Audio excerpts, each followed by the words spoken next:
우리 시편 133편 1절부터 3절 다시 한번 읽어보고요. 우리 지난주에 있던 거 신절부터 살펴보고 9번, 10번, 11번 세 문제밖에 안 됩니다.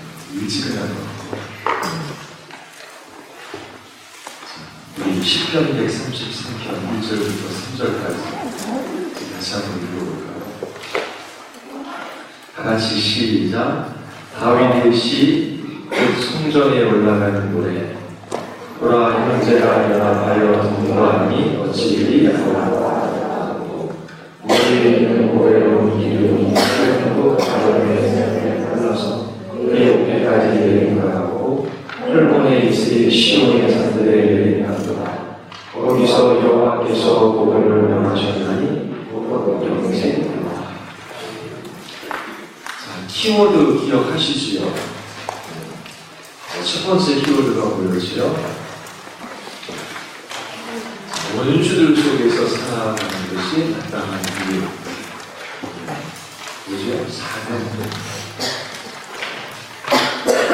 그것은 하나님 나라의 씨앗. 그게 부름받은 성도를 정체성. 이 세상에 뿌려진 하나님의 씨앗들로 그 사명을 따라 살아가신 것이죠. 그리고 두 번째는 그럼에도 불구하고 함께 모여 성도의 교제를 이루게 하셨어요. 두 번째 키워드 교제. 마지막 날에 이루어질 일들에 대한 선취라고 하는 그런 말을 사용해요. 그래서 그리스도 중심으로 모든 것들이 통일되어지는 우주적 구원이 있지요. 그 마지막 일어날 그 구원에 대한 선취로 이 땅에서 그리스도를 중심으로 이렇게 성도들이 모여 교제하게 하셨는데 은혜라고 하는 것입니다. 은혜. 그리고 세 번째는 교제의 방식. 그래서 여러분들이 듣고 생각해 보시고 또 어떻게 적용할 것인가 이때가 한번 좀 나누시면 좋을 것 같아요. 자, 가시적 성도의 교제 어떤 것들이 있다? 찾아가서 기도해주고 축복해주고 그리고 편지도 있고 함께 예배드리는 것도 있고 그리고 여러 가지 방식들이 있습니다. 그 다음에 네 번째가 뭐였었죠? 교제의 전쟁. 예수 그리스도를 통해서 예수 그리스도 안에서 성도의 교제가 가능한 것입니다. 그 의미가 무엇인가? 첫 번째로 성도들은 예수 그리스도 때문에 예수 그리스도로 인해 다른 그리스도들을 필요로 한다. 그래서 예수 그리스도 그분으로 말미암아 우리가 함께 모였어요. 그리고 그 모이게 된 것은 결국 그리스도 안에 있는 그 말씀으로 하는 것이잖아요. 하나님께서 성도들의 마음 안에 하나님의 말씀을 주시고 또 서로 복음을 이해하게 함으로 함께 힘을 얻고 이렇게 세워져 가게 하시는 것이지요. 두 번째는 그리스도를 통해서 다른 사람에게 나아가는 것입니다. 그리스도만이 우리를 태우시기 때문에 이것들이 뒤에 있는 그 영적인 실제, 정신적인 실제 그런 말로 번역을 했는데요. 그것과 다 연결되어지는 것입니다. 그리스도 그분을 통해서만 다른 사람에게도 나아갈 수 있습니다. 그리스도만이 우리의 형편이 되시기 때문이고요. 그리고 세 번째, 영원전에 우리를 그리스도 안에 선택하셨어요. 원리적으로는 그리스도 안에서 우리가 연합된 공동체예요. 그리고 우리는 그리스도 안에 있어요. 그리스도의 그 순종, 그 십자가에 죽으신, 부활하신, 승천하신 함께하는 것이죠. 그리고 그 새하늘과 새 땅에서도 함께할 사람들이 그리스도 때문에 그래서 우리의 교제가 가능하게 되는 겁니다. 자, 교제의 전제 그리스도 안에서 그리스도를 통해서 라고 하는 것이고요. 5번은 뭐죠? 자, 성도의 교제가 우리의 자질과 우리의 성품에 근거하지 않는다. 내 마음에 맞는 사람, 나와 수준이 비슷한 사람, 말이 통하는 사람, 기질과 성품이 유사한 사람, 그러면 만나서 이야기하는 게 쉽잖아요. 그것이 우리 교제의 기초, 근거가 되지 않는다.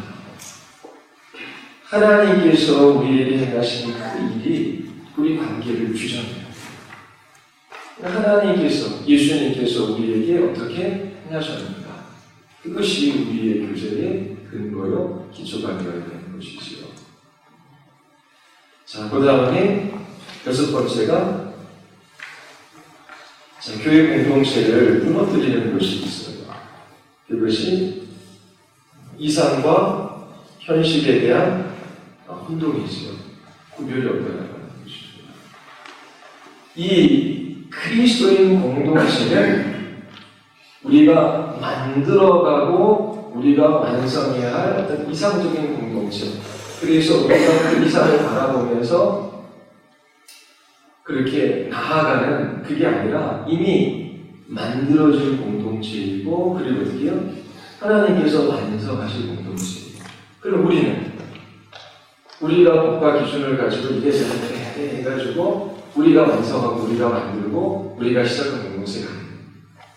그러니까 이상을 가지고 접근하는 것이 아니라 어떻게 해요? 거룩한 현실에 참여해야 되느라 하나님께서 만들어 놓으신 공동체, 거기에 참여하는 거죠. 근데 이 거룩한 현실에 참여하는 것과 이상을 가진 것을 혼동할 때에 교회에 대해 실망하고, 그리고 다른 사람을 비판하거나 정죄하거나 그렇게 교회에 나가지 않는 그런 일들이 일어나는 것이죠. 자, 그래서 현실과 그 이상에 대한 혼동, 그것이 교회 공동체를 파괴하는 것이 되는 것이죠. 우리가 함께 이게 하나님께서 만들어 놓으신 공동체, 하나님께서 이루어 가시고 완성하실 그 공동체에 참여하는 것입니다. 근데 참여할 때도 보면 실망하잖아요. 그렇잖아요. 실망할 때 어떻게?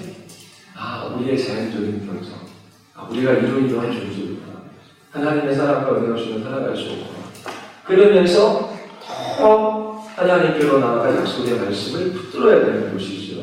이 공동체를 시작하신 이가 누구예요? 그리스도는 하나님께서 하신 일이잖아요. 그리고 지금 이 공동체를 빚어가시는 이가 누구예요? 하나님께서 하신 일이잖아요. 완성하신 이가 누구예요? 하나님이 하신 일이잖아요. 우리가 만들고, 우리가 시작했고, 우리가 만들고, 우리가 어떤 이상적인 공동체를 이루고, 우리가 중심이 아니거든요. 그러니까 우리가 시작한 것처럼 세상의 공동체는 그렇잖아요. 뜻 맞는 사람끼리 모여가지고 우리 이런 공동체 만들자. 지리산 밑에 공동체를 만들든지 그냥 만들어 놓고, 자, 우리가 만든 공동체고, 그리고 우리 이상을 이거야. 우리 이렇게 하자. 그 이상과 안 맞으면 실망하잖아요. 그러면 떠나가잖아요. 그렇죠? 근데 이 공동체는 어떻게? 하나님께서 시작하시고 만들어가시고 완성하시는 거죠. 참여하는 겁니다. 참여할 때 실망해요. 떠나가는 게 아니라 어떻게 해요? 그 하나님의 약속의 말씀을 붙들고 불러주시는 그 자리 속에서 감사하며 그 일들을 감당해야 되는 것입니다. 그래서 이 이상과 그 현실을 혼동하는 것은 이게 하나님께서 시작하신 뒤에 부분하고 연결되어지는 거거든요. 이 하나님께서 시작하시고 이루어가시고 완성하실 것에 대한 이러한 생각들이 약하기 때문입니다. 또 하나는 뭐예요? 이렇게 이상을 꿈꾸니까 자기 뜻대로 안 돼요. 자기 기준이 안 맞아요. 그럼 뭐 하게 돼요? 불평하게 돼요. 감사함이 사라지게 되는 것입니다. 그래서 7번, 6번과 같이 연결되어서 가지고 그렇게 하시면 되고요. 우리 8번에 보면 불평하지 않고 감사하는 일이 중요한 일이요. 하나님이 주신 것에 대하여 감사하지 않는 사람, 더 큰 거 받을 수 없다. 그리고 불평하는 사람들은 하나님께서 이 공동체에 이루고자 하시는 일들이 있고 풍성한 것들을 주시려고 하는데, 그런 하나님이 주시는 풍성한 교제를 방해하는 것입니다. 그래서 그 일상의 선물에 감사하지 않는 사람, 하나님께서 우리를 위해 준비해 놓으신 큰 영적인 선물을 받지 못하게 됩니다. 그래서 불평하는 것보다 감사하는 일이 이제 중요한 것입니다. 그리고 우리 이제 9번입니다. 9번. 자, 9번 한번 읽어보겠습니다. 우리 다 같이 시작. 그리스도인의 공동체와 다른 모든 공동체가 구별되는 지점은 어디입니까? 그리고 그 차이에 대해서 나눠봅시다. 그리고 차이가 분명하게 드러나는 지점은 어디입니까? 자, 그리스도인의 공동체와 다른 모든 공동체가 구별되는 지점. 근데 이게 그리스도인의 공동체가 세상 공동체처럼 변질되어지는 그런 일들도 이제 있는 겁니다. 그러니까 혼합이 되어지는 거죠. 자, 그러면 그리스도의 공동체, 어떤 공동체입니까? 영적 실제, 영적 공동체, 그런 말을 사용해요. 그러면 다른 공동체는 반대될 거 아니에요. 그리고 정신적인 아니면 정신적 실제, 아니면 심리적 실제, 그리고 다른 말로 하면 인간적 공동체. 그렇게 바꿔 사용해도 누방할 것 같아요.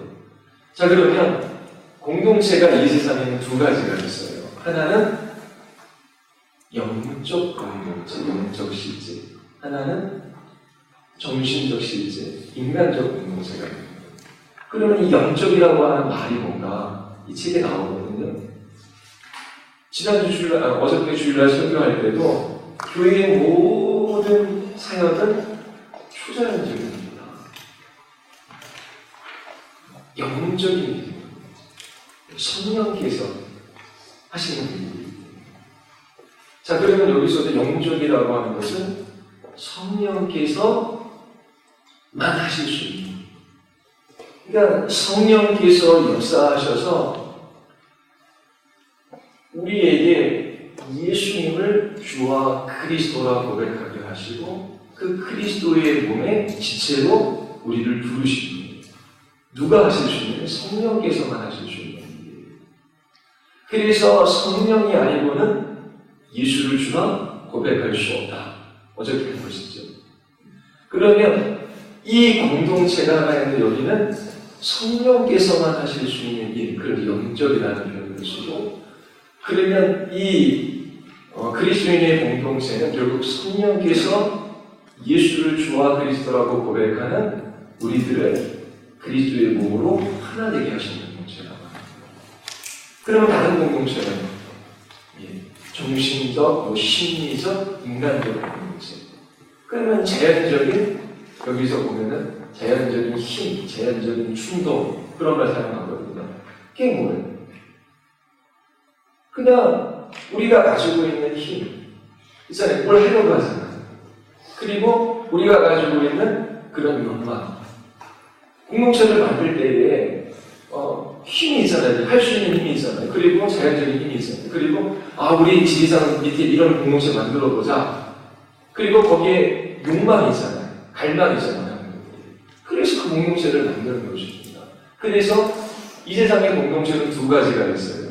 인간적인 공동체. 그거를 여기서 뭐 정신적인 실제, 이게 저도 공부를 키에르케고르와 연결되어져 있는 것 같은데, 이것도 저도 공부를 해야 할 것 같습니다. 영향을 많이 받았거든요. 근데 여기서 이렇게 인간적 공동체가 있고 하나는 영적인 공동체가 있어요. 그러면 구별되어지는 하나는 성령 하나님으로 말미암아 이게 형성되는 공동체, 하나는 그냥 인간 자기 자신의 힘과 욕망을 따라 앉는 공동체. 그 두 가지가 있단 말이에요. 그러면 거기에 차이가 있겠죠. 그렇죠? 어떤 차이가 있겠습니까? 이 영적인 공동체의 기초, 예수 그리스도가 근간이죠. 그리고 여기 기초라는 말을 쓸 때 하나님의 말씀이라.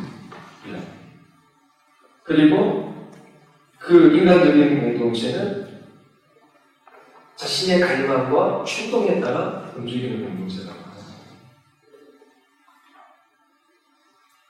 그리고 사귐도 이 영적인 것은 진리를 따라 사귀는 것이고, 그리고 인간적인 공동체는 자기 자신의 욕망을 따라 그 사귐이 이루어진다고 하는 것이죠. 자, 그리고 계속 책을 읽어보면 여러 가지 이제 구별점들이 나와요. 근데 가장 핵심적인 게 뭐냐면 영적인 공동체가 기초가 말씀이라고 그랬잖아요. 그 진리 안에서 교제한다고 그랬잖아요. 그리고 이 영적 공동체는 결국 하나님의 말씀이 지배하는 공동체예요. 그런데 이 인간적인 공동체, 정신적인 그 실제, 자, 이 공동체는 교회 안에 교회와 같이 중첩될 수 있다고 그랬잖아요. 말씀도 있지만 인간이 함께 지배합니다. 말씀이 최고의 권위가 아니라 말씀도 있고 인간도 인간의 능력이나 체험이나 아니면 어떤 탁월한 카리스마를 가지고 있거나 아니면 어떤 좀 마술적인 그런 표현을 쓰거든요. 마술적인 기질이라는 표현을 써요. 그러니까 마술적인 기질은 사람들을 잘 조작해요. 모으게 하고 또 뭐 하게 하는 그런 기술을 가진 어떤 그런 능력 있는 사람. 그리고 어떤 체험을 하는 사람. 그래서 나는 천국에 갔다 왔다, 뭘 경험했다. 그러면서 인간의 체험이나 능력이나 어떤 인간이 가지고 있는 아주 독특한 그 마술적인 기질. 그것을 가지고 이 공동체를 지배하는 것이죠.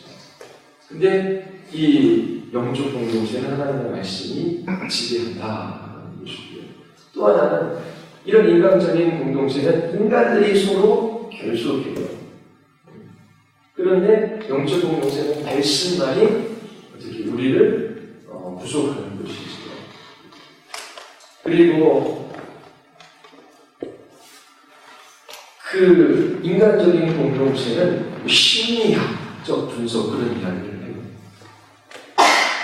그러니까 사람들을 이렇게 섬기고 뭘 할 때는 인간의 심리에 대한 분석을 하고 그걸 가지고 사람들을 결속시키고 어떠한 일들을 하려고 하는 것이죠. 그래서 교회 안에서도 그 동질성 이론 같은 거 있잖아요. 사회학 이론인데 어저께도 이야기했지만 그 비슷한 사람들이 묶어주는 거예요. 취미가 같은 사람. 그리고 공부하는 사람, 좋아하는 사람들이 묶어서 함께 교제하게 하는 거예요. 얼마나 잘 모이겠습니까? 자기 좋아하는 거니까. 그러니까 비슷한 어떤 취미나 관심이나 또 그 생각들을 가진 사람들을 묶었을 때에 그 모임이 잘 이루어질 거 아니에요. 자, 그렇게 해서 사람들의 심리를 분석해서 그리고 사람들을 결속하고 또 사람들을 이끌어가고자 하는 그런 것이 인간적 공동체에 있는 겁니다. 그런데 영적인 공동체에서는 그것이 아니라 소박하면서 겸손한 형제 사람, 겸손하고 순진한 섬김, 그런 표현을 했습니다. 자, 그러면 다시금 정리하면 공동체는 두 가지가 있어요. 하나는 성령께서 예수를 주와 그리스도라고 믿는 그러한 우리들을 하나 되게 하는 공동체. 그 공동체의 기초는 말씀이고 진리를 통해 사귐을 갖고 그리고 하나님의 말씀만이 구성적으로 해서요. 그리고 또 하나는 인간적인 공동체. 결국 인간이 가지고 있는 힘과 그 충동에 따라서 공동체를 형성해 보여지고 그 공동체의 기초는 결국 갈망, 충동 그리고 자기 자신의 욕망을 따라 사귐을 갖는 공동체입니다. 그리고 여기에서는 그 인간들이 서로 결속하고 그리고 말씀뿐만 아니라 어떤 능력과 시험을 가지고 마술적인 기질을 가지고 있는 그런 인간이 함께 지배하고 또 그 인간들의 심리적인 분석들 그런 것을 통해서 그렇게 사람들을 규합하고 어떤 일들을 하게 하는 그런 모습들이 있다라고 하는 것입니다. 자, 그러면서 정말 그 뚜렷한 차이가 나는 것이 뭐냐 그 질문이 있죠. 9번 질문. 그 차이가 분명하게 드러나는 지점은 어디입니까? 이게 이제 뭐냐면은 이 영적인 공동체는 사람과 직접 관계를 가지지 않는다. 그런데 이 인간적인 공동체는 직접 사람과 관계를 이 말이 뭐예요? 우리 아까 그리스도인의 그 교제의 전제가 있었잖아요. 그리스도 안에서 그리스도를 통해서. 그러면 우리가 다른 사람에게 나아갈 때에 어떻게 나아가요? 그리스도를 통해서, 그분 안에서 나가는 거예요. 그러니까 그리스도가 중간에 있습니다. 그런데 이 인간적인 공동체는 그리스도를 배제하고 직접적인 관계를 맺는 것입니다. 이게 사람과도 관련이 있어요. 예를 들어서 목회자의 관계 속에서도 나랑 친한 목회자가 있고, 여러분들도 여러 목회자를 만났을 거예요. 나랑 좀 덜 친한 목회자가 있을 수 있잖아요. 그렇죠? 그러니까 사랑을 많이 받았어요. 그래 나도 그 목회자가 좋아요. 근데 목회자가 그 지체들을 사랑할 때에 직접적인 관계를 맺고, 그리고 목회자가 뭘 이렇게 함으로 나에게 종속시키고, 그리고 나를 따르고, 그리고 내가 구속력을 갖는 그런 목회자. 그러니까 어떤 목사님이 이야기하면 따르는데 다른 목사님이 하면 안 따라. 어떤 목사님이 부탁하면 하는데 어떤 목사님이 하면 안 해요. 왜요? 이 목사님은 나를 많이 사랑하고 나를 잘 알고 있고, 그리고 나와 오래도록 관계를 맺었어요. 근데 이 목사님은 그냥 보니까 뭐 이렇게 지나치나도 인사도 잘 안 받는 것 같고, 그리고 그렇게 사랑하는 것 같지도 않고, 그리고 별 이렇게 관계를 맺지 않았어요. 그러면은 교회에서 무슨 일을 할 때에 그러면 나랑 관계 있고 그 사랑받은 그 목사님이 이야기하면은 네 제가 하겠습니다. 손들고 하는데 여기서는 그냥 뭐 아이고 할까요 말까요? 그게 뭐예요? 관계가 어떻게 맺어지는 거예요? 목회자도 이게 사람과 연결되어져서, 그러니까 이게 영적인 공동체가 있고 영적인 사람이 있고 인간적인 공동체가 있고 인간적인 사람이 있는 것입니다. 그러니까 그 인간적인 사람은 결국, 그리고 그 인간적인 공동체, 영적 공동체의 그 차이는 뭐냐면 그 매개, 그리스도가 중재되지 않아요. 그리스도에서 나가지 않아요. 직접적인 관계를 맺고 서로 구속력을 가지고 서로 거기에 속하려고 하는 겁니다. 그러니까 그 공동체를 지배하는 게 뭐예요? 말씀이 지배하는 게 아니라 어떻게 해요? 인간이 지배하는 것이죠. 아까 그 차이가 나왔었는데 인간이 지배하는 것이죠. 그리고 교회를 크게 잘 하시는 분이 훌륭하신 분들이죠. 그런데 뭐냐면 또 하나 이단계가 엄청나게 보여들잖아요. 그러니까 인간의 심리에 관해서, 그러니까 인간 본성 자체에 대해서 꿰뚫어보는 어떤 직관이나 탁월한 것들이 있는 사람들이 그렇게 하는 거예요. 아니 어디 피신 어디 가서 뭐 몇 명 갔잖아요. 그 여자 목사님 가셨는데 거기에 많이 배운 사람도 있고 많이 못 배운 사람도 있을 거 아니에요. 다 똑같아요. 근데 그렇게 어떻게 사람들을 이렇게 얼고매가지고 그 다음금하게 만들고 피지까지 따라가게 만드는 게 그게 쉬운 거겠습니까? 인간의 심리에 관한 어떤 분석이 있고, 그리고 그것도 볼 수 있는 어떤 통찰이 있기 때문에 이단에서도 사람들을 얼고매가지고 어떻게요? 그 어떤 일을 하게 하잖아요. 그러니까 전도하는 거 보더라도 제가 놀라운 거는 예산 청년들 데리고 삼척, 정선, 봉화 4박 5일 정도씩 해서 그 거주수요. 먹을 것도 없고, 잠잘 것도 없고 해서 해변 여름 계속 전도를 다녔거든요. 근데 진짜 놀라운 건 교회에서, 정통 교회에서 그 봉화나 정선이나 삼척에 그 집 뭐 한 4-5채 있고, 뭐 한 또 1-2km 가면 한두 채 있고, 그런 데 가서 복음을 전하는 게 없어요. 근데 이단들은 다 지나갔어요, 그것이. 이단들은. 얼마나 큰 열심입니까? 지금도 강남역에 가거나, 지금은 제가 강남역에 안 나가봤는데, 제가 옛날에 강남역 다닐 때는 도배 관심이 있으십니까? 그러니까 너무 인상도 좋고요. 근데 좀 못 박힌 게 있어요. 그건 풀어주면 돼요. 그리고 아주 그냥 대통합니다.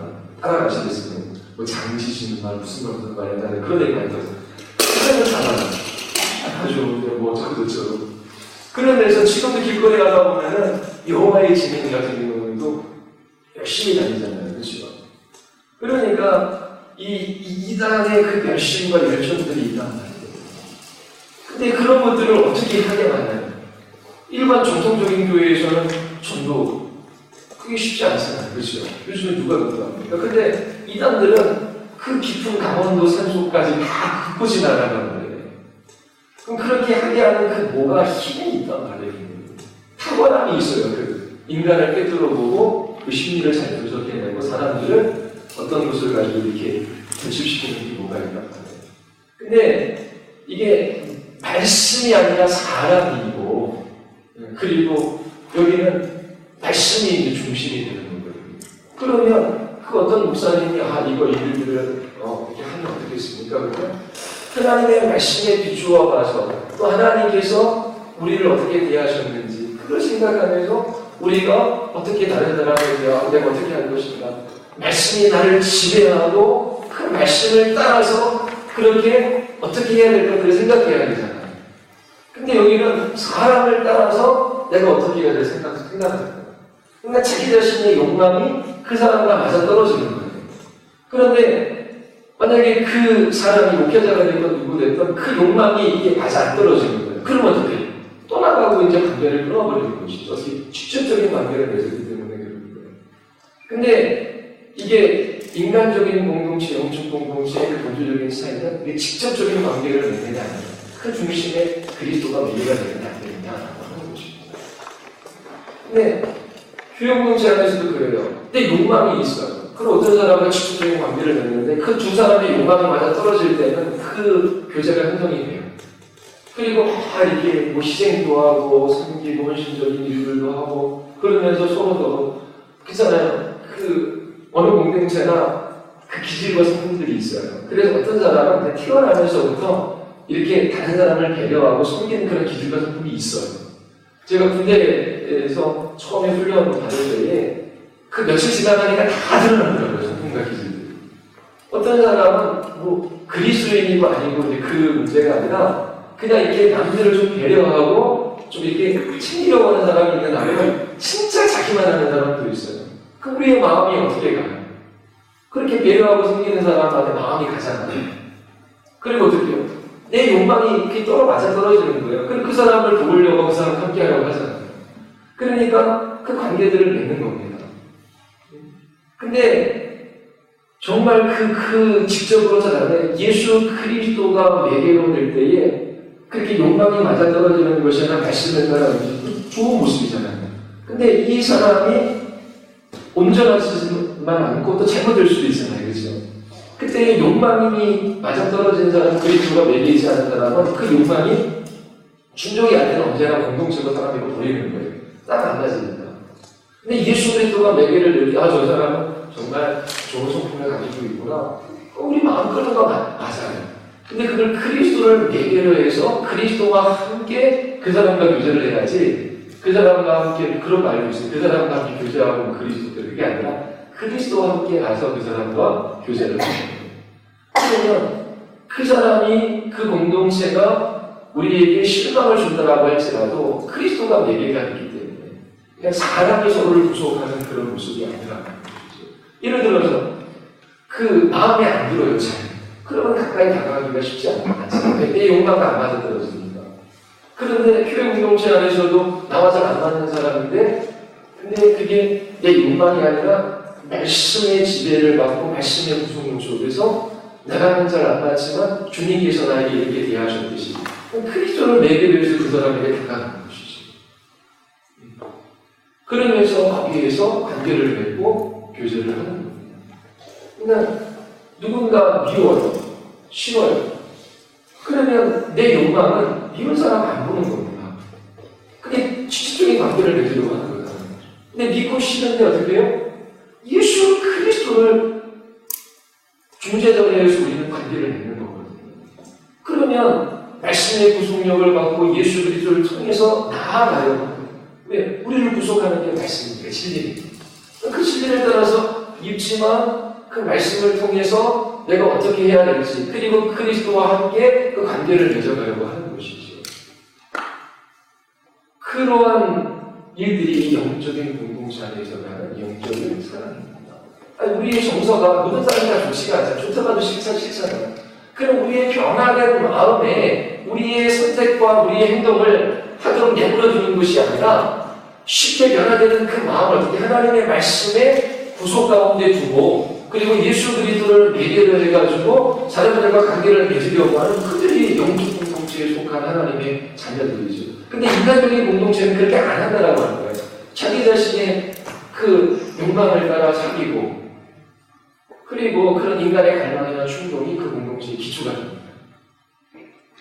그러니까 여기서도 이제 넘어가면은 아까도 얘기한 거 우리 잠깐 9번 다시 한번 정리하면 구별되는 지점 그 공동체는 성령께서만 하실 수 있는 영적 때문에 성령께서 우리의 믿음을 사용하셔서 그리스도의 몸으로 하나 묶어놓으시는 거예요. 영적 공동체 또 정신적인 실제 정신적인 공동체 이게 인간적인 공동체 또는 뭘 때문에 인간의 힘 인간의 충동 소리들이 원해서 하는 거죠. 그럼 뭐가 다른가? 여기는 말씀에 기초하는데 여기에는 갈망과 충동이 기초하고 여기는 진리를 따라 사귀는데 여기는 욕망을 따라 사귀는 거예요. 그리고 정말 뚜렷한 차이점이 어디서 나느냐? 그러면 이 인간적인 공동체는 그리스도가 매개가 아니에요. 그 안에서 일어나는 일이에요. 직접적인 관계를 맺는 거예요. 욕망이 맞아 떨어지면 함께 안 하고 그 욕망이 맞아 내 마음에 안 들면 버리거나 다른 사람 만나거나 그 공동체를 떠나거나 그렇게 되는 거예요. 그런데 이 영적인 공동체는 그 매개가 어떻게 해요? 예수 그리스도와 함께 예수 그리스도를 통해서 그래서 관계를 맺어나가는 것이지. 그게 뚜렷한 차이점이에요. 예수 그리스도를 나가는 그러면 또 여러 가지 것들을 이야기하면 읽어보시고 그리고 10번에 이 사람과 연결되어지는데요. 10번 아까 문제 한번 읽어보겠습니다. 같이 시작.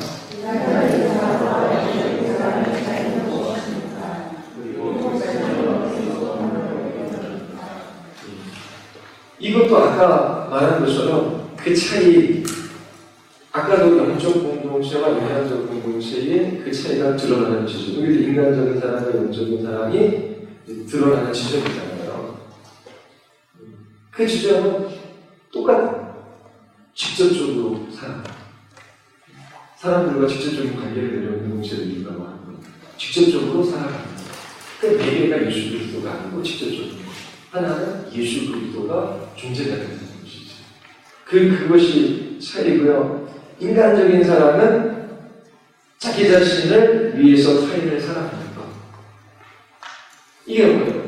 자기 자신, 자기 욕망, 자기 갈망, 자기 충동, 자기 중심을 통해서 이렇게 사랑하는 거예요. 그리고 그 사람은 결국은 자기 만족의 확장입니다. 그런데 영적인 사람은 그리스도를 위해 타인을 사랑하는 것입니다. 자, 자기를 중심으로 해서 자기 자신의 타인을 사랑하는 것은 서로 일정한 하나 되기를 원해요. 근데 거기에서는 속박과 구속이 있어요. 자유가 없는 거예요. 예를 들어서 내가 이렇게 사랑해요. 그리스도 직접적이에요. 그리고 보증해서 주는지 돈을 빌려주는지 아니면 어려웠을 때 많이 도와줘요. 그러면 어떻게 해요? 마음에 빚이 있잖아요. 벌써 여기 구속이 되는 거거든요. 자유하지가 않아요. 내가 부족도 어디 가가지고 50만 원을 했는데, 그러면 어디 찾아가가지고, 동일하게 그러더라고요. 저 세대만 해도 그런 관념이 좀 약간 희박해요. 그냥 사정껏 하는 것이 있는 거. 근데 밑으로 가면 아마 더 없어질 수도 있어요. 근데 예전에 보니까 다 적어놓으시더라고요. 그래도 그렇게 한 거거든요. 왜요? 이 사람이 한 것이 앞으로 내가 할 행위를 구속해버리는 거거든요. 그러면 이 사랑이라고, 인간적인 사랑이라고 하고 자기중심적이거든요. 자기 욕망, 그리고 자기 만족. 그러면 이것이 확장돼가지고 뭔가 희생하고 뭔가하고 뭐 했어요. 근데 이것이 어떻게 해요? 그 다른 사람을 구속하게 되는 거예요. 내가 구속시켜서가 아니라 그리스도가 매개가 되지 않는 그 사람도 자동적으로 구속이 되는 거예요. 그래서 나도 이렇게 해야 되는 거예요. 그러면 그냥 인간적으로 나도 이렇게 해야 되는 게 나쁘다고 말할 수 없잖아요. 우리가 예전에 누가복음 공부할 때도 사랑이라고 하는 것이 세상에서 있는 사람은 내가 이만큼 하면 저 사람도 이만큼 해요. 근데 이만큼 하는데 저 사람 이만큼 안 하면 어떻게 해요? 안 만나죠. 욕망이 같이 이제 부딪혀가지고 같이 이게 하나가 안 되니까. 그러니까 나는 이렇게 해가지고 저 사람한테 뭐 못 해주고 못 해줬는데 내가 밥 한 번 사고, 두 번 사고, 세 번 샀는데, 한 번까지는 샀는데, 두 번 사고, 두 사람 돈을 안 내. 그 사람은 안 먹어. 이게 안 맞아서 그렇습니다. 그러니까 내가 한 번 밥 사고, 두 번 밥 사는 것이, 그래도 나도 밥 한 번 사야 되는 거 아닌가? 구속력을 갖는 거예요. 실질적인 관계. 자기중심적으로. 근데 예수 그리스도를 위해서, 예수 그리스도를 중심으로 해서 타인을 사랑하는 거예요. 그러면 내가 이렇게 밥을 샀어요. 내가 뭘 이렇게 했어요. 그러면은 이 얘입니다. 얘 가지고 따지고 들어가는데 뭐라고 이렇게 했으면 어떻게 해요? 나는 예수 그리스도가 동기가 되고 이유가 되고 목적이 되고 그리스도를 위해서 이 일을 한 거예요. 그러면 받는 사람도 도움도 오직 그리스도로부터 도움이 오는 것이니 사람으로부터 도움이 아닌 거예요. 그러면 저 사람이 어떻게 해요? 예수 그리스도를 목적으로 동기로 이유로 해서 이것을 했잖아요. 그렇죠? 그러면 그 받는 사람도 그리스도를 맺기 위해서 관계를 맺기 때문에 거기서 자유할 수가 있는 거예요. 주님 앞에 설 수 있는 거예요. 사람 앞에 서는 것이 아니라. 왜냐하면 내가 도움을 받아요. 도움을 받는데 교육공짜 도움을 받잖아요. 그러면 나를 도와준 저 사람에게 매여서 나도 도와줬으니까 나도 도와줘야지. 저 사람이 나에게 도움을 필요로 하면 나도 뭘 해야지. 그런 구속력이 아니라 예수 그리스도를 위해서 예수 그리스도를 중심으로 해서 한 사람이고 나도 그 사람을 받았는데 어떻게 해요? 예수 그리스도를 통해서 받은 것이지 그 사람이 나한테 직접적으로 주는 사랑이 아니란 말이에요. 왜? 그 사람이 그리스도가 이유가 되고 동기가 되고 목적이 되고 그리스도를 위해서 그 일을 한 것이기 때문에 그렇기 때문에 그 사람을 통해서 그리스도를 보는 것이고 그리고 사랑을 베푸는 사람은 어떻게 해요? 이 사랑을 속에서 그 사람이 그리스도를 바라보게 하는 것이 나를 바라보게 하는 것이 아니거든요. 그러니까 이 두 사람 다 자유할 수가 있는 거예요. 서로에게 이소리 안 되고. 그런데 인간적인 사람은 직접적인 관계를 맺는 거예요. 그러면서 어떻게 해요? 그 근거도 이 사람은 그래도 살길 받는 사람. 그 사람. 그러니까 원수가 있고 형제가 있어요. 그러면 어떻게 해요? 원수는 사랑할 만한 근거가 없어요. 형제는 내 피줄이기 때문에 사랑해야 돼요. 그럼 나의 사랑의 근거가 어디에 있어요? 상대방이 있는 거잖아요. 인간적인 사랑이거든요. 근데 자기중심적인 사람이잖아요. 그런데 이 영적인 사람은 그 근거가 어디에 있어요? 그 사람에게 있는 게 아니라 그래서 형제나 원수랑 똑같이 살아갈 수 있다고 하는 표현이 이 책에 있는 겁니다. 왜요? 그리스도가 중심이 되고 그리스도를 위해서 살아가는 것이기 때문에 그래서 나도 그리스도가 동기가 돼서 내가 막 이런 모드를 했어요. 근데 저 사람이 안 알아줘요. 그럼 안 알아주는데 야, 내가 이렇게 밥을 몇 번이나 사고 이렇게 돈을 쓰고 이렇게 희생하고 이렇게 소비하는데 아무것도 안 해? 인간도 아니야. 상종까지 말하면서 그러겠어요? 아니잖아요. 그 사람이 나한테 뭘 해주는지 그거는 그렇게 상관이 없는 거예요. 왜? 내가 예수 그리스도를 위해서 한 것이고 그리스도 때문에 내가 일을 한 것이기 때문에 그리고 그리스도가 나타나는 것이 목적이지 내 인간적인 힘과 내 사랑이 나타나서 그 사람을 구속하는 게 목적이 아니기 때문에 그래서 나도 자유하고 받는 사람도 이 도움은 저 사람의 자기 시절 중에 그리스도를 통해서 온 도움이다 라고 하는 그걸 가지고 있기 때문에 이 사람이 그 사람에게 매이지않고 어떻게 해요? 그리스도에게로 나아가게 돼요. 그러니까 이게 너무나 놀라운 것이죠. 놀라운 사람, 놀라운 관계이지. 놀라운 공동체가 있는 것이죠. 새로운 피조물을 만드셨어요. 그리고 이건 천상의 공동체, 하늘의 공동체를 이 땅에 선취합니다. 이렇게 사고하고 행동하고 이렇게 사랑하는 공동체가 세상에 어디 있겠습니까? 다 인간의 힘, 아니면 충동, 갈망, 그 인간의 원함, 그거를 중심으로 해서 만들어서 다 사귀는 공동체입니다. 근데 이 기독교 공동체, 이 영적인 공동체는 그리스도 그분을 위해서 이게 완전히 다르게 되는 것이죠. 그러면서 결국 그 주님의 말씀을 다 그리스도를 중심으로 해서 그 관계들이 형성이 되는 것입니다. 그래서 결국 이 사랑은 그 상대방을 얽매여 있는 사랑이 아니라 자유하게 해서 그리스도와 함께 세우는 그런 사랑이 되는 것입니다. 그러면서 뭐 읽을 때 이 분상도 잘 이해가 안 되고 이게 무슨 말인가? 뭐 나중에 또 읽고 뭐 이해 안 되면 할 수 없죠. 뭐. 그리고 뭐 다 이해할 수 있는 것도 아니고. 그래서 나중에 또 읽어보시고요. 그런 의미에서 개인적으로 묵상해 보시면 우리 하나만 더. 또 하나 제가 제 눈에 들어온 거는 그 인간적인 공동체 안에 있는 인간적인 사람, 자기를 불사를 정도로 희생적인 사랑을 할 수 있다고 하는 거예요. 그렇죠? 그 고린도서 10장에도 나오거든요. 자기를 불사르는 정도, 그러니까 그리스도인들의 사랑을 믿는가. 그런 사람들이 있다고 하는 거예요. 보인다. 그렇잖아요. 희생에 매여있어도 자기 죽음을, 목숨을 내어줄 때까지 그렇게 희생하는 사람도 있어요. 근데 결국 그 인간적인 사람은 뭐다? 자기를 중심으로 한 자기 사랑을 확장하는 것이고, 이 영적인 사람은 그리스도를 위한 그 사랑의 확장인 거예요. 그러면서 이 자기를 불사하는 만큼의 그 사랑이 그리스도의 사랑을 능가하는 것이 보이지만, 이게 하나의 비유로 뭐예요? 이거는 꽃의 비유. 꽃의 비유. 근데 이 영적인 사람은 열매를. 그러면 어저께도 설교할 때 그런 말씀 드렸어요. 그 교회 공동체의 사역의 목적이 두 가지다. 하나님의 영광, 또 하나는 사람의 유익, 공동체의 유익이다. 그럼 이 세상은 어떻게 해요? 사람의 유익을 위하여 뭘 하잖아요. 근데 그거는 어떻게 해요? 궁극적, 본질적, 또 영원하지 않아요. 일시적으로는 도움이 되더라고요. 그러니까 그 사랑이 결국 그리스도에게 매이고, 그 그리스도가 중심이 되고 그리스도를 위한 사랑이 아니면 사람들 안에 참다운 열매를 맺는 사람은 안 되고 그냥 꽃과 같은 보기 좋은 사람이 끝이다 하는 것입니다. 더 그냥 본질적으로 얘기하면 결국 예수 그리스도를 알아야 그 열매를 맺는 것입니다. 그렇죠? 아무리 희생하고 봉사해서 그래서 조금 먹고 살고 좋아서 이렇게 이 세상에서 잠시 편안할 수는 있어요. 그래서 꽃과 같은 사랑이라고 말할 수는 있지만 결국 10년, 20년, 30년, 80년이 됩니다. 근데 그 그리스도의 사랑을 모르고 주고 거기 무슨 열매가 있겠습니까? 꽃이 아름다움은 있지만 열매는 없다는 거예요. 그리고 마지막 11번 하나만 하고 말씀드리겠습니다. 11번. 우리 같이 한번 읽어보겠습니다. 같이 시작. 예.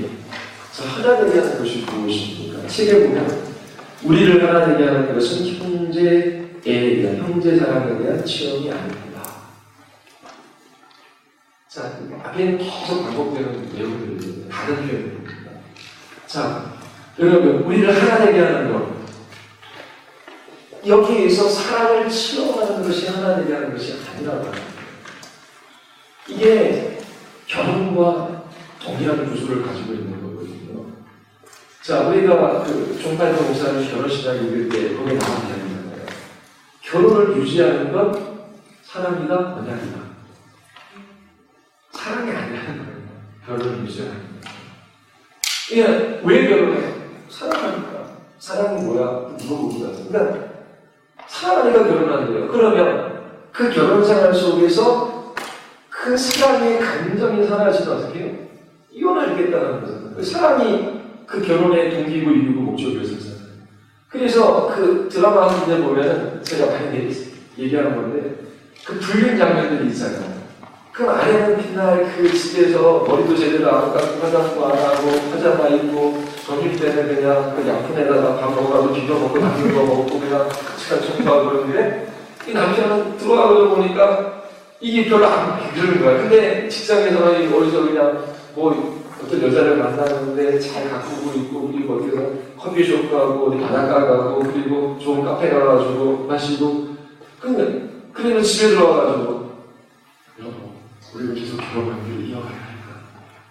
내 마음이 사랑이 없는 이 결혼은 무덤이잖아. 우리 헤어지자. 그런 거 많이 보잖아요. 그치? 네. 왜요? 사랑의 체험이 이 관계를 유지한다고 생각하기 때문에 교회 문제도 마찬가지예요. 아, 나는 이 교회로 사랑 못 받고 사랑도 없어 이 교회로. 사랑 체험 못했어. 나는 아니. 그게 하나 되게 하는 것이 형제 사랑에 대한 체험이 아니라고 합니다. 그럼 뭐예요? 형제에 대한 견고하고 확실한 믿음. 형제 사랑에 대한 견고하고 확실한 믿음. 이게 뭘까요? 그러면서 하나님께서 우리 모두에게 행하셨고 또 우리 모두에게 행하시려고 하시는 일을 우리는 믿음 안에서 하나님이 주신 세상에서 물어봤습니다. 형제 사랑에 대한 믿음이라고 합니다. 그건 뭐예요? 체험에서 하나가 되는 것이 아니라 하나님께서 어떻게 해요? 이걸 묶어주시는 거예요. 그리고 하나님께서 어떻게 해요? 성령을 주셔서 율법을 완성하게 하셔요. 율법의 완성은 뭐예요? 고린도서 로마서에 나오잖아요. 율법의 완성은 뭐다? 사랑입니다. 그러니까 사랑할 수 없는 사람인데 성령께서 역사하셔서 공동체를 이루게 하시고 성령께서 우리 안에 그 사랑의 일들을 이루어 가신다라고 하는 거예요. 그러니까 이 형제 사랑에 대한 믿음. 그러니까 제 마음에도 옛날서부터 관계를 맺을 때에 저 사람도 그리스도인이고 나도 그리스도인. 근데 안 맞아요, 잘.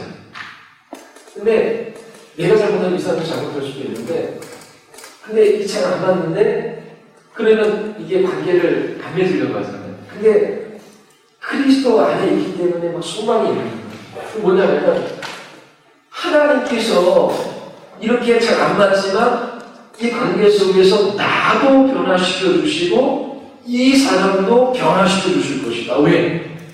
하나님께서 부르셔서 예수를 주와 그리스도로 고백하시고 성령께서 그 안에 함께 하시는데 우리를 가만히 내버려 두시지 않을 거라고 하는 거예요. 그러니까 이전 교회에서 이런 얘기를 여교육자들 사이에 가만히 심했습니다. 왜냐면은 이 교무사역을 해야 되는데 여러 가지 문제에 있어서 부딪히는 것들이 있으니까. 근데 기술도 안 맞으면 힘들어 하거든요. 어떤 분이 정말 어떤 분은 이게 그냥 추진력이 하는 거예요. 근데 정말 그 어떤 부분에 있어서 막 그냥 뭐 이렇게 꼼수를 쓰고 이렇게 하면 막 싫은 거예요. 막 꽉꽉꽉 부딪혀요.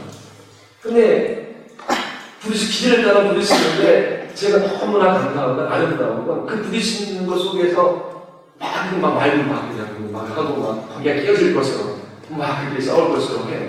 그런데 이렇게 나중에 우리가 하나님 앞에 가서 무릎을 꿇고 자기의 그 기질, 저 사람이 좀 잘못했다고 할지라도 자기가 자기 기질에 따라서 뭐 그렇게 하는데 나와서 하나님 제가 이래요 그러면서 하나님 앞에 물고 그러면서 자기도 안 바뀌는 자기 모습 때문에 저 사람이 빌미를 제공했죠. 그러면서 하나님 앞에 이렇게 기도를 하는 거예요. 그 기질이 쉽게 바뀌니까 또 부딪혀요. 근데 제가 보면 그 부딪혀가지고 아이고 수준이 이렇게 아니라 아름다운 거예요. 아름다운 거예요.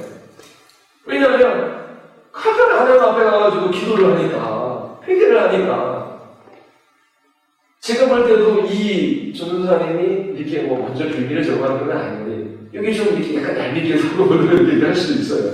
근데 이 부딪히고 나가지고 나는 당신과 같이 함께 사용 못해. 그게 아니라 하나님 앞에 가서 얘기하니까 그러면서 좀 잘해야지. 또 하나님 주신 은혜를 가지고 하다가 또 안 되는 거예요.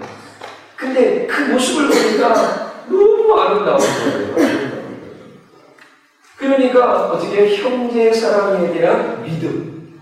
하나님께서 나도 변화시켜 주시고 이 사람도 변화 주실 것이라는 그 믿음. 그래서 그리스도 안에서 사랑을 배워가게 하고 또 이 사람을 주님 오시는 날 완전하게 하실 것에 대한 이 믿음. 이 믿음이 이 공동체를 하나 되게 하는 것이지. 하나님께서 행하셨고 하고 계시고 하실 일. 그것에 대한 믿음이 이 공동체를 하나 되게 하는 것이지. 형제 사랑에 대한 체험이 하나 되게 하는 게 아닙니다. 결혼관계도 마찬가지잖아요. 늘 말씀드렸지만 사랑이 결혼을 유지하게 하는 것이 아니라 언약이다. 그리스도께서 교회와 새 언약을 맺으셨어요. 그 십자가의 피로 맺으신 언약이에요. 그러면 교회와 그리스도가 어떻게 나눠질 수 있어요?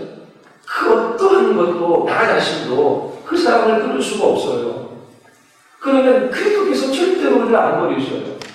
그 언약의 기초에서 어떻게 이제 남편과 아내의 계약 관계 언약 관계 들어가는 거예요. 그 계약의 내용은 뭐예요? 그리스도께서 나를 대하시고 나를 사랑하는 것처럼 나도 남편을 아내를 나를 하겠다. 부부관계 매니가 누구예요? 그리스도예요. 그러니까 그리스도 없이 서로 사랑하려고 하니까 구속하려고 하는 거예요. 구속. 그리스도 앞에 세우는 열매가 없는 거예요. 아름다운 사랑이 중요한 거라고 해서 열매가 없는 사람은 끝날 수밖에 없는 거예요. 근데 언약이에요.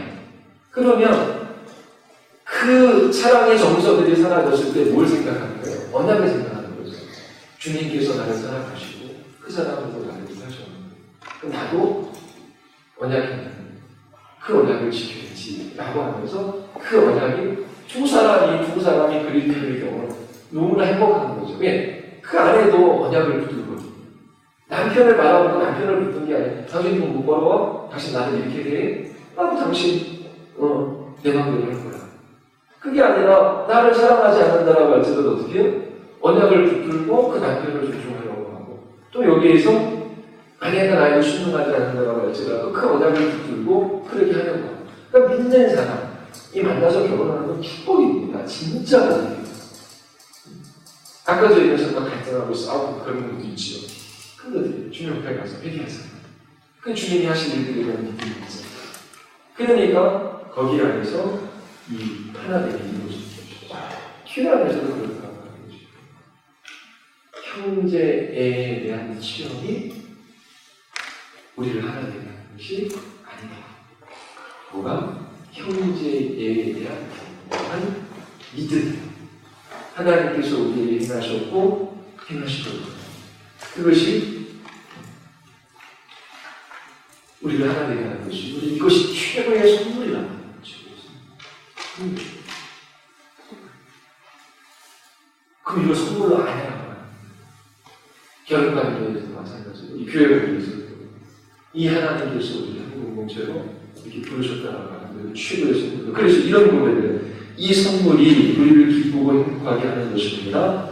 하나님께서 허락하시지 않으신다면 모든 지역을 기꺼이 포기할 수도 있습니다. 이게 무슨 말입니까? 형제에 대한 신앙이잖아요. 내가 어떤 한 공동체에 그리스도 공동체에 들어갔어요. 하나님 부르셨어요. 근데 여기서 형제에 대한 체험 이거 포기할 수 있다. 그러니까 그 사랑에 대한 체험을 많이 못 가는 데는 상관이 없다. 왜? 있다마는 선물을 받았기 때문에. 이 말은 형제가 필요 없다. 그 체험하는 게 중요하지 않다. 그런 말이 아니잖아요. 그렇죠?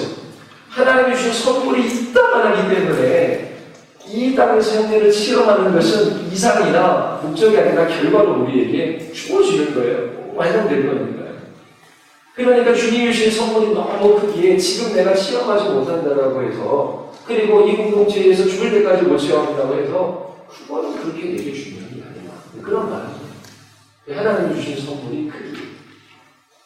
그래서 형제에 대한 경고하는 게 형제 사람의 경고하는 게 하나님께서 하셨고 이루시고 완성하신 그 일에 대한 믿음, 그것이 선물이기 때문에 나는 여기서 그 사람에 대한 실험을 못한다고 괜찮다. 이 선물이 크기. 그러면서 그 믿음이 우리를 하나님께 한다는 것이죠. 그래서 그냥 어디에서 이런 공동체를 찾아볼 수 있습니다. 그리고 어떻게 관계를 맺고 어떻게 행해야 되지? 성경에 기록되어져 있잖아요. 가야 할 길이 길어요. 근데 이 길은 복된 길이에요. 너무나 감사하죠. 하나님께서 이렇게 만드셨고 만들어가시고 완성하신 것인데 우리에게 그 길을 보여주시고 그리고 우리는 이 거룩한 시대에 참여하는 두 발, 한 발 뒤로 한 발 빼. 그러면서 이전에서도 저희 공동체에서도 교회가 이제 커갔잖아요. 20여 년 지나가면서 아이들까지 해가지고 50명이 되니까요. 근데 뭐냐면 다 많은 분들이 교회 상처 입고 오신 분들도 많아요. 그냥 교회에서 한번 크게 헌신하고 봉사하셨습니다. 그보다는 교회를 짓거나 뭐 아니면 뭘 하거나 헌금을 하거나 뭐래도 된다고 해요. 근데 상처를 받아요. 그래서 정말 그 교회가 예수 그리스도가 주는 진리가 아니다. 그리고 여기서 인간적인 공동체. 그리고 거기에서 내가 그 신앙생활을 해나가면 교회 떠나갈 수 있죠. 교회 옮길 수 있어요. 떠나갈 수 있어요. 그런데 떠나가기 전 하나님의 말씀 앞에서 진지하게 고민해야 돼요. 정말 하나님이 기뻐하시는 일이 뭐고 하나님 나를 어떻게 인도하시는가. 내 갈망과 내 충동과 내 욕망과 내 만족이 아니라 말씀 앞에서 진지하게 고민하고 그리스도를 매개를 해서 관계를 맺으려고 하고 그리고 목회자를 비롯해서 거기에서 이게 예수 그리스도가 아니고 하나님의 말씀이 중심이 아니고 인간적인 결속과 심리학이나 사회학이나 그리고 사람 중심적인 그 결속, 그 사람 꽃과 같은 모습은 보이지만 이게 본질이 없다. 그러면 그 공동체에서 내가 기억을 해보리라. 뭘 해보리라? 돼요. 본인만 죽지. 떠날 수 있는 하나님께 기도하면서 지금 뭐 수많은 교회들이 있잖아요. 어떤 교회인지 어떻게 합니까? 보이는데 꽃이 보여요. 꽃이 보니까 좋지 아름다우니까. 근데 그 본질을 꿰뚫어 보지 못해요.